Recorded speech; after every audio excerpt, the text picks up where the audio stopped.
بسم اللہ الرحمن الرحیم۔ ناظرین السلام علیکم۔ میں امید کرتی ہوں کہ آپ سب خیریت سے ہوں گے۔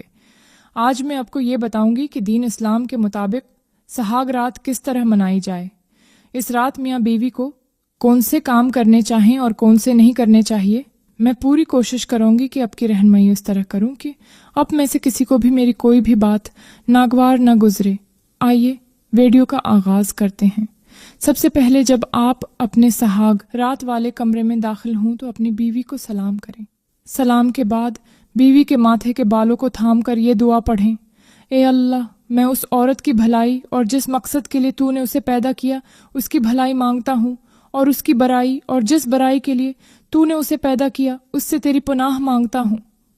یہ دعا بیوی کے ماتھے کے بال پکڑ کر پڑھنی چاہیے، مگر دیا پڑھنے سے پہلے بیوی کو بتا دیں کہ آپ دعا پڑھنے لگے ہیں، ورنہ وہ گھبرا سکتی ہے کہ ابھی پہلی رات ہی سے بال پکڑنا شروع کر دیا، پتہ نہیں آگے کیا ہوگا۔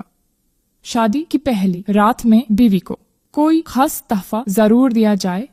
یہ تحفہ کچھ بھی ہو سکتا ہے، جیسے کہ کوئی انگوٹھی، گھڑی، پرفیوم یا کوئی بھی پسندیدہ چیز ہو سکتی ہے جو آپ کے دل کو اچھی لگے۔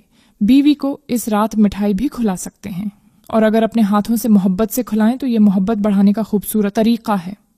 اس کے بعد اپنا اور اپنے خاندان کا مختصر تعارف کروائیں اور اپنی پسند و ناپسند بیوی کو واضح طور پر بتائیں تاکہ وہ آغاز سے ہی آپ کو سمجھ سکے، کیونکہ پہلی رات کی نصیحت بیوی کو ساری زندگی یاد رہتی ہیں اور یہ باتیں عورت کے دل میں ہمیشہ کے لیے نقش ہو جاتی ہیں۔ اس کے بعد اب شکرانے کی نفل ادا کریں، مگر شکرانے کی نفل ادا کرنے سے پہلے یہ دیکھ لیں کہ اپنے عشاء کی نماز پڑھ لی ہے۔ اگر نہیں پڑھی تو پہلے عشاء کی نماز ادا کریں، پھر اس کے بعد شکرانے کی نفل نماز پڑھیں۔ کئی لوگ سہاگ رات کو عشاء کی نماز چھوڑ دیتے ہیں، یہ صحیح نہیں ہے۔ آپ اپنے رب کو ضرور یاد کریں اور اس کا شکریہ ادا کریں، اور شکریہ ادا کرنے کا سب سے بہتر طریقہ نماز کا ہے۔ اپنے نماز اکیلے نہیں پڑھنی بلکہ اپنی بیوی کو بھی نماز کی تلقین کرنی ہے۔ اس کے بعد اگلا مرحلہ آتا ہے جنسی تعلق کا۔ یہ بات یاد رکھیں کہ شادی کی پہلی رات میں بیوی کے ساتھ جسمانی تعلق بنانا کوئی ضروری نہیں ہوتا۔ بعض عورتوں کے ماہواری کے دن ہوتے ہیں، بعض عورتیں بہت گھبرائی ہوتی ہیں، اس لیے یہ کام بیوی کی خوشی اور اس کی چاہت کے ساتھ ہونا چاہیے۔ اگر بیوی راضی ہو تو نرمی، محبت اور عزت کے ساتھ تعلق قائم کیا جا سکتا ہے، لیکن زبردستی ہرگز نہیں کرنی چاہیے۔ زبردستی کرنے سے عورت کے دل میں یہ تاثر پیدا ہو سکتا ہے کہ مرد صرف جسمانی خواہش پوری کرنے کے لیے شادی کرتا ہے۔ مباشرت کے وقت مکمل برہنہ ہونا منع نہیں، مگر بہتر یہ ہے کہ چادر یا کپڑے سے کچھ حصہ ڈھانپ لیا جائے، یعنی برہنہ ہونا جائز ہے، مگر حیا اور تہذیب کا تقاضا یہی ہے کہ کچھ پردہ باقی رکھا جائے۔ علماء کہتے ہیں خاوند اور بیوی کے درمیان کوئی ستر نہیں، اور خاوند اور بیوی کا ایک دوسرے کا شرمگاہ دیکھنا بھی جائز ہے۔ اسی طرح علماء کہتے ہیں جماع کے دوران خاوند اور بیوی کا مکمل طور پر برہنہ ہونا ادب کے خلاف ہے، لیکن ناجائز نہیں ہے۔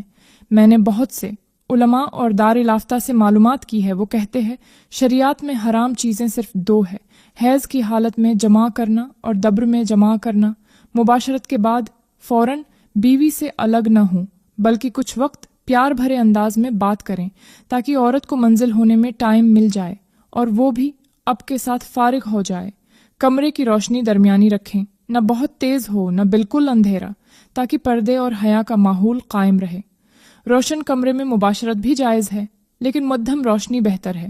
مباشرت کے بعد غسل جنابت کرنا مستحب ہے، لیکن فوراً نہ کریں کیونکہ جسم گرم ہوتا ہے۔